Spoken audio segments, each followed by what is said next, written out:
Hi folks, welcome to the Prepared Homestead. This is Travis. Thank you all for stopping by to watch. Got a little late start this morning on my walk. Stayed up too late last night. Just doing some work, stuff with the channel and things like that. So I slept in a little longer than I intended to. But we're out here and we're doing it. And that's the important part, is that even though I really feel like I'd rather just have another day off today, I know I need to keep pushing. Today I wanted to talk about, now it's not going to be one of those big motivational speech videos. It's what we need to be doing right now to get ready. And what are we getting ready for? Well, we don't know, okay? What we do know is that there's a lot of things happening right now. And there's an increased possibility. Whew, man, the bugs are out this morning, big. An increased possibility that in the next weeks or even short few months, we could see a major escalation, a major SHTF, for the lack of better words. And so we need to, continue with our normal preps, but maybe a few things to kind of hone in. Just to give you some updates in case you didn't know, this morning, without any real notice, it's not been in the news, no one's really known about it, but this morning another congressional delegation landed in Taiwan. It's interesting that this happened during the week of the whole warrant search and stuff in Mar-a-Lago. Everyone was distracted by that. There was no build-up or hype to this, and of course they landed, and I think it's just gonna rub dirt in the face of the Chinese, or poke the dragon a little bit more. At least that's what it appears to be. There are sources inside the White House that say that Biden and the administration are strongly considering an indictment against Donald Trump over these documents. It appears that they are trying to, keep him from running, probably, instigate some kind of event with, his supporters and stuff.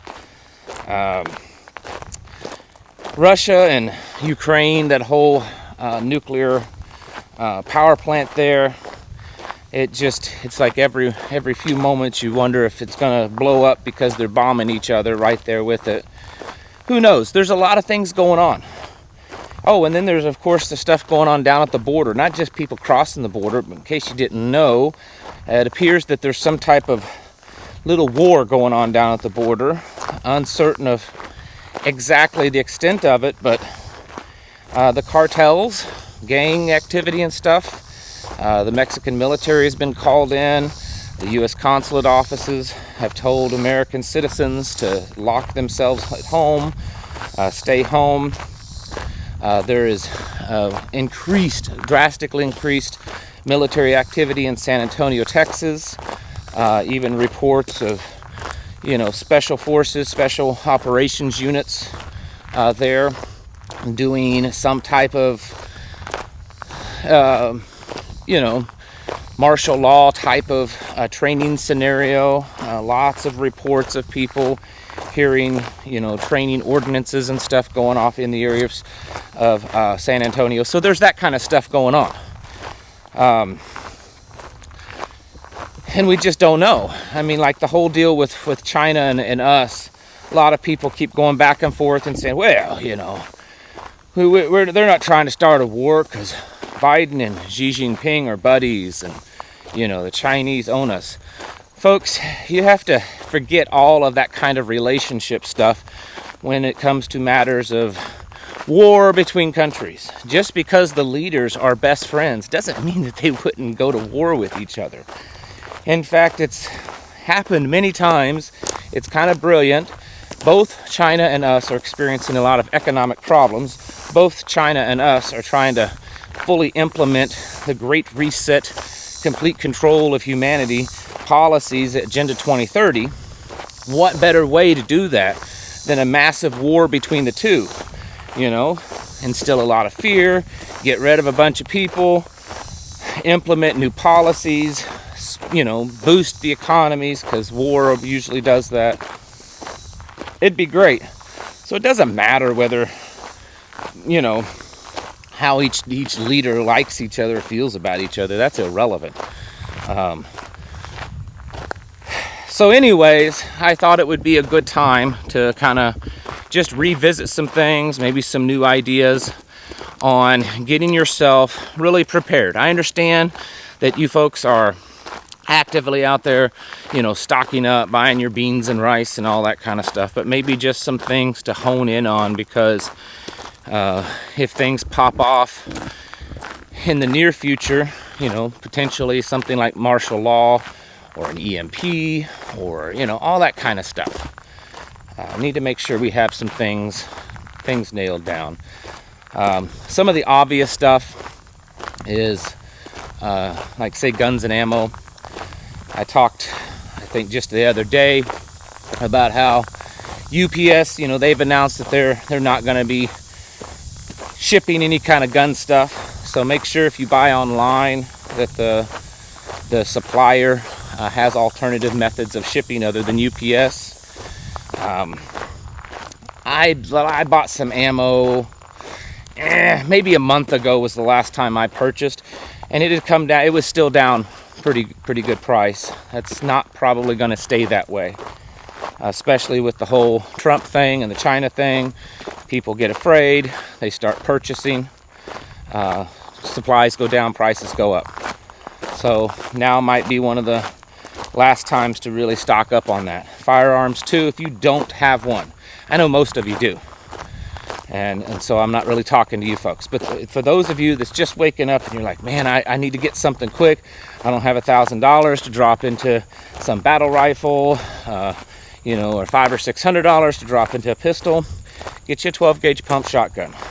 H&R Partner pump is a cheap one. I get it. It's not high quality, you know, made in America stuff, but it's a good quality, and you can get them for less than $300 and sometimes less than $200. And I've had one for years, and I would put it up against my Remington any day of the week. It's almost an exact copy of it, and I like it. And you can do a lot. I mean, you're not going to go on the front battle lines with a 12 gauge shotgun, but you can defend your home against most threats. I mean, not large groups of threats, but you know, most your average threats you can defend your home with it. So there's a good starting point. Batteries. Make sure you have your batteries that you need. If you have rechargeable ones or anything that's rechargeable, starting now, I would make sure you keep it pretty well topped off at all times. Also, your gasoline tanks in your cars, extra gas cans, keep them topped off.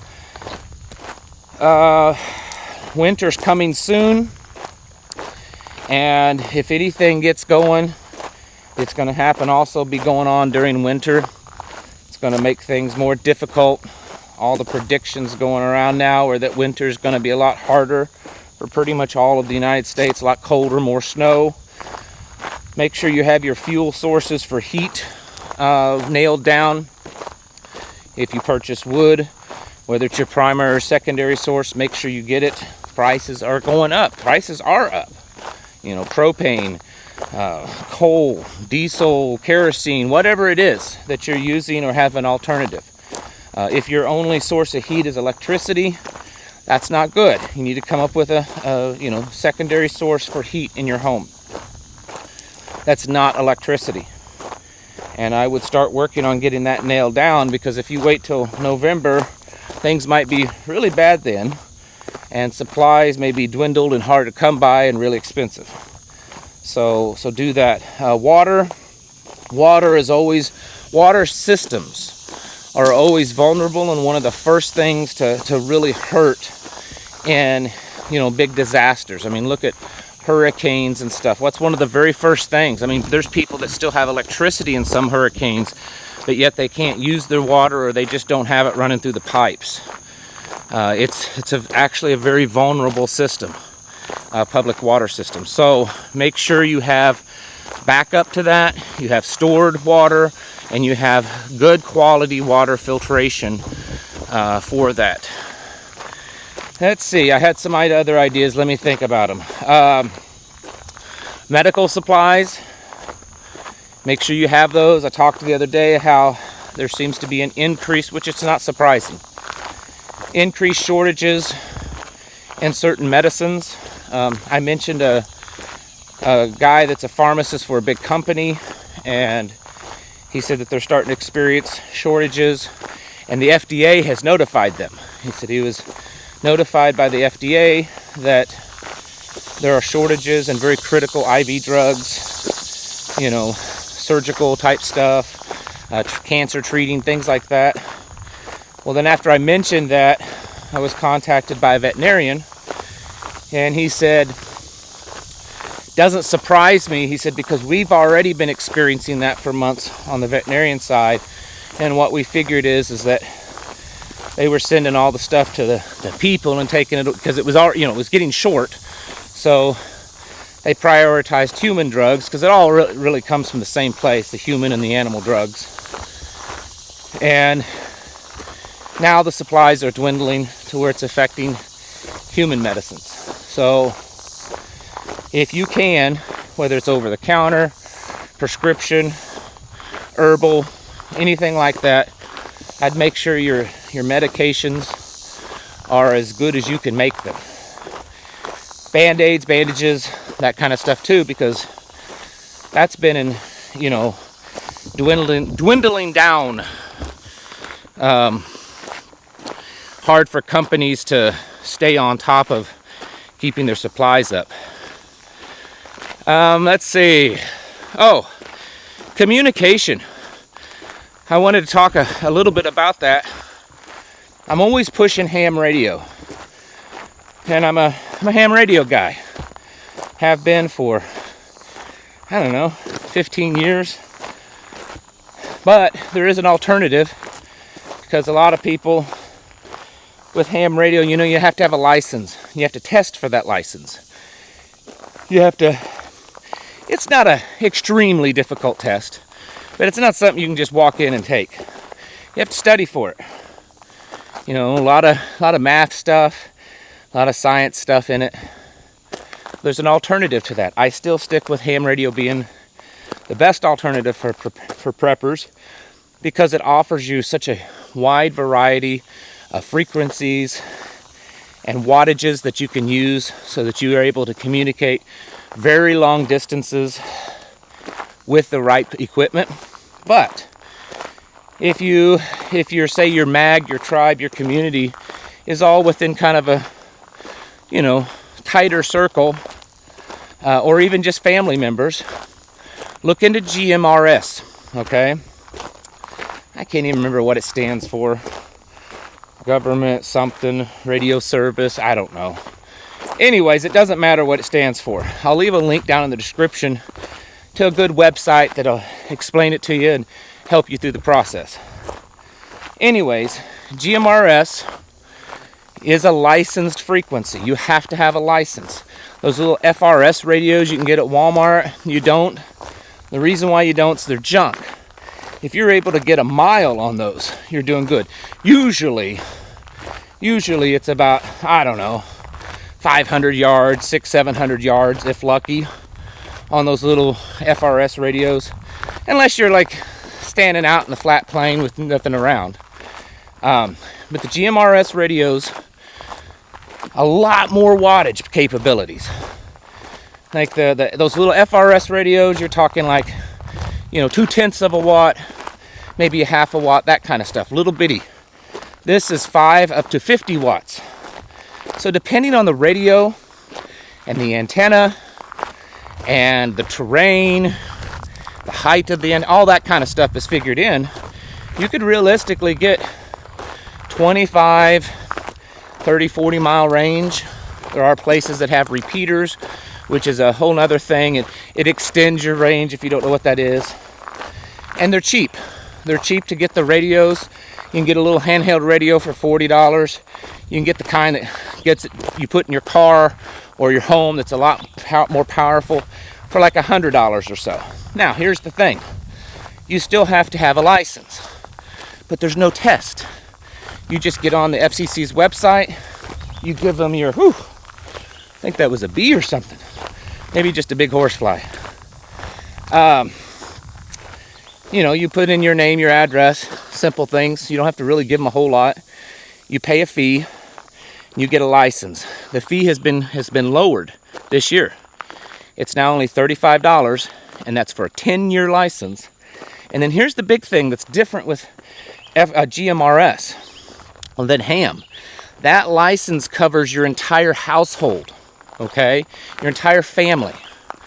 Ham radio, each individual person really needs to have their own license. This is different. You don't have to you don't have to take a test. You just get on there, you pay a fee, and you get a license. And now you can use it. And so can your whole family. Even if, you know, grandma lives a mile or two down the road, she can get a radio and use it under your license. So, people in your community, your tribe or whatever, depending on where they're located and how close they are and stuff, in theory, most of your little mag tribes can probably communicate with each other on these radios. Now, of course, it's not private. I mean, anyone in the world can listen to it with scanners or with other radios. So you're not, you know, given top secret information. You're just able to communicate. And these things work when the grid goes down. These things work when the cell phones go down. And if you have them properly stored, they will even work after an EMP. So you could, for, you know, $150, you could buy a really good radio that has, you know, 25, 35 mile range, potentially, and your license and your antenna for $150. Right now, I was looking last night or this morning online just to see. You could get your foot in the door with something like that. I would highly suggest those of you that can afford it, and even if you can't afford $150, you can get the handheld radios. They don't go as far, but you can get the handheld radios for, you know, $40, $50, depending on what you're picking out, and then your license is $35. These are things we should be thinking about. Don't look at your preparedness right now as just, you know, I'm picking up an extra flat of green beans this week, you know, buying an extra bag of rice. No, it's go time. It's time to get serious, folks. And start doing a lot of extra stuff, not just a little extra, not just like, well, I'm doing like one little extra thing this week. No, get serious about it. Imagine it being Red Dawn, you know, the original movie. And what would you be doing right now to get ready for that? Is that going to happen? Maybe not. Probably the odds are it's not.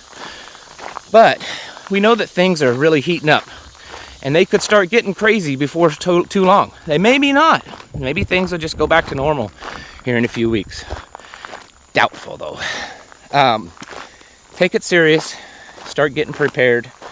I'd put it into a higher gear right now and start getting really serious. Folks, get your houses in order. Prepare yourselves mentally, physically, and spiritually. Thanks for watching, and I'll catch you in the next video.